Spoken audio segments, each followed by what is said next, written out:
Assalamualaikum warahmatullahi wabarakatuh. Perkenalkan, saya Ayu Widarini dari Poltekkes Kemenkes Kendari, jurusan Kebidanan, Prodi D4 Kebidanan. Baik, pada kesempatan kali ini saya akan memberikan informasi mengenai bencana non-alam.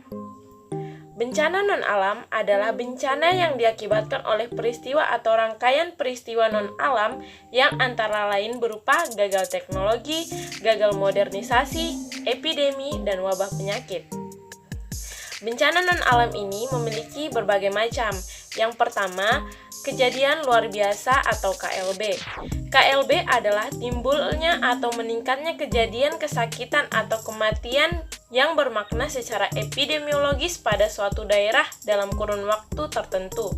Yang kedua, kecelakaan transportasi. Kecelakaan transportasi adalah kecelakaan transportasi yang baik terjadi di darat, laut, ataupun udara. Yang ketiga, kecelakaan industri. Kecelakaan industri adalah kecelakaan yang disebabkan oleh dua faktor, yaitu perilaku kerja yang berbahaya atau unsafe human act dan kondisi yang berbahaya atau unsafe conditions. Yang keempat adalah wabah penyakit. Wabah adalah gejala terjangkitnya suatu penyakit menular dalam masyarakat yang jumlah penderitanya meningkat secara nyata melebihi daripada keadaan yang lazim pada waktu dan daerah tertentu, serta dapat menimbulkan malapetaka. Penyebab wabah ini bisa diakibatkan oleh toksin atau dari bahan kimia dan biologi, dan bisa dari infeksi baik yang diakibatkan oleh virus, bakteri, protozoa, dan cacing. Nah, untuk saat ini banyak trending topik mengenai bencana alam, salah satunya corona. Virus corona atau Self-Acute Respiratory Syndrome Coronavirus 2 atau SARS-CoV-2 adalah virus yang menyerang sistem pernapasan.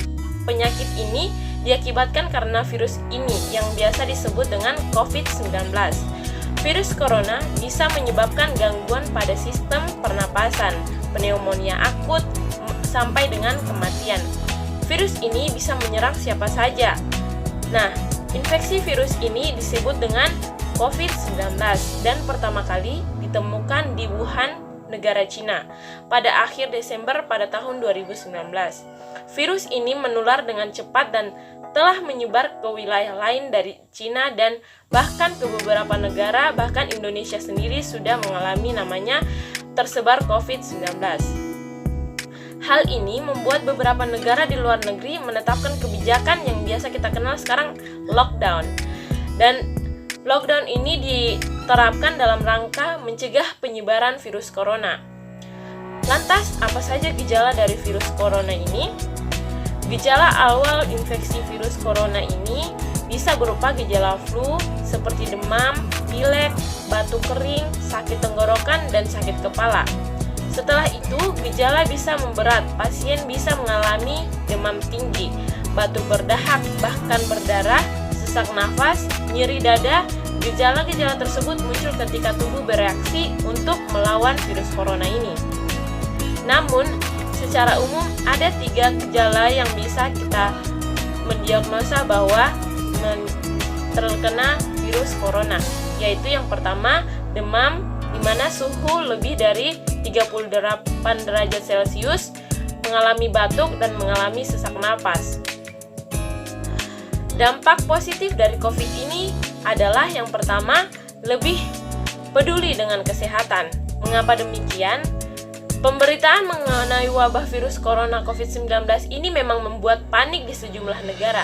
Namun, di balik itu, karena wabah tersebut, kita sekarang lebih memperhatikan kesehatan dan lebih menjaga kebersihan seperti cuci tangan, menggunakan masker, dan lain sebagainya. Dampak positif yang kedua adalah seluruh dunia bekerja sama. Ya, dapat kita lihat bahwa dunia seakan berbondong-bondong untuk mengalahkan musuh bersama, yakni musuh virus corona. Kerjasama dalam skala global ini belum pernah terjadi. Dampak positif yang ketiga yaitu manusia saling membantu. Terlihat banyaknya uluran tangan dari kawan-kawan yang masih sehat kepada pasien-pasien corona. Kemudian, dampak positif yang berikutnya adalah kualitas udara membaik. Ketika social distancing sedang dilaksanakan di seluruh dunia, kualitas udara menjadi membaik. Yang berikutnya, hobi tertunda bisa terlaksana saat berisolasi mandiri. Kebijakan isolasi mandiri juga memberikan kita kesempatan untuk bekerja lebih sedikit, menghabiskan waktu bersama orang-orang terkasih, dan menemukan waktu untuk mengobrol, membaca, memainkan musik, memasak, dan terlibat dalam semua kesenangan yang kita mau. Lantas, dampak negatif dari virus ini apa? Yang pertama, kalap menimbun makanan. Banyak orang-orang yang menimbun makanan dan menjualnya dengan harga yang tinggi. Yang kedua, dampak negatif yang kedua, harga barang naik, terutama masker, sanitizer, pengukur suhu, hingga obat dan rempah-rempah. Yang ketiga, daya beli turun, hutangnya makin meroket. Yang berikutnya, tingkat pengembalian investasi rendah. Omset bisnis banyak yang menurun, pendapatan pun menurun. Banyak orang yang tidak bisa membayar cicilan di bank dengan tepat waktu karena menurunnya omset. Biaya sekolah dan kuliah bertambah untuk menunjang belajar dengan teknologi. Tak dapat kita pungkiri, sekarang kita mengalami proses kuliah online atau yang biasa kita sebut dengan daring. Nah, lantas kita sebagai bidan, apa sih yang bisa kita lakukan untuk melawan virus corona ini? Nah, kita sebagai bidan bisa melakukan beberapa hal. Yang pertama, membantu menyebarkan informasi akurat kepada masyarakat, no hoax. Membantu mengedukasi dan memberikan dukungan psikologi untuk mengurangi kepanikan masyarakat selama wabah COVID-19. Membantu dalam mengorganisasi dan mengarahkan masyarakat yang memerlukan informasi terkait alur tes maupun alur tindakan di masyarakat maupun di rumah sakit.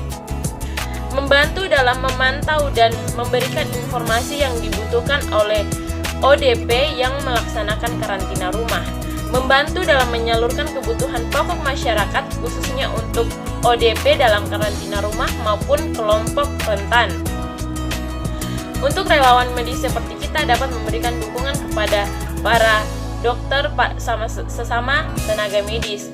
Dalam hal ini, kita dapat membantu menjadi tenaga medis dalam hal perawatan terhadap pasien COVID. Nah, untuk itu kawan-kawan, marilah sama-sama kita selalu menerapkan perilaku hidup bersih dan sehat agar terhindar dari segala penyakit. Baik, itu saja yang bisa saya sampaikan mengenai bencana non-alam, terutama virus corona atau COVID-19. Wassalamualaikum warahmatullahi wabarakatuh.